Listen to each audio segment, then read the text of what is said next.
The lighthouse keeper, Silas, hadn't seen another soul in months.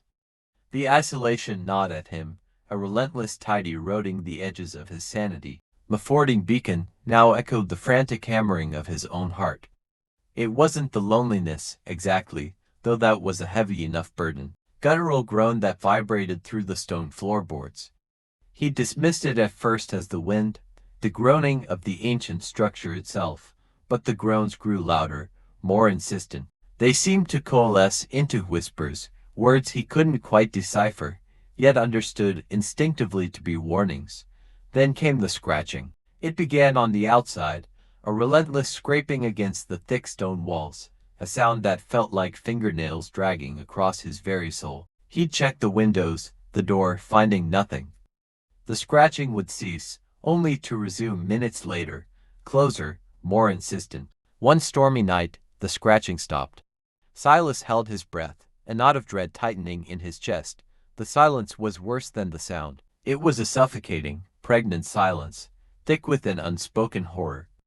Then he heard it, a wet, sucking sound, followed by a low, guttural chuckle that seemed to emanate from within the lighthouse itself. He climbed the winding stairs to the lamp room, his lantern casting long, dancing shadows on the walls. The lamp, usually a reassuring presence, felt malevolent tonight, its beam a fragile shield against the encroaching darkness. He peered out into the raging storm, the waves crashing against the rocks below like the frantic beating of a monster's heart. And then he saw it, not in the churning sea, but reflected in the polished brass of the lamp. A face, pale, gaunt, with eyes that burned with an unholy light. A face that wasn't human, yet disturbingly familiar. It seemed to know him, to understand the fear that gripped him, the terror that threatened to consume him. The face smiled, a slow, chilling rictus that stretched its lips into an impossible grin.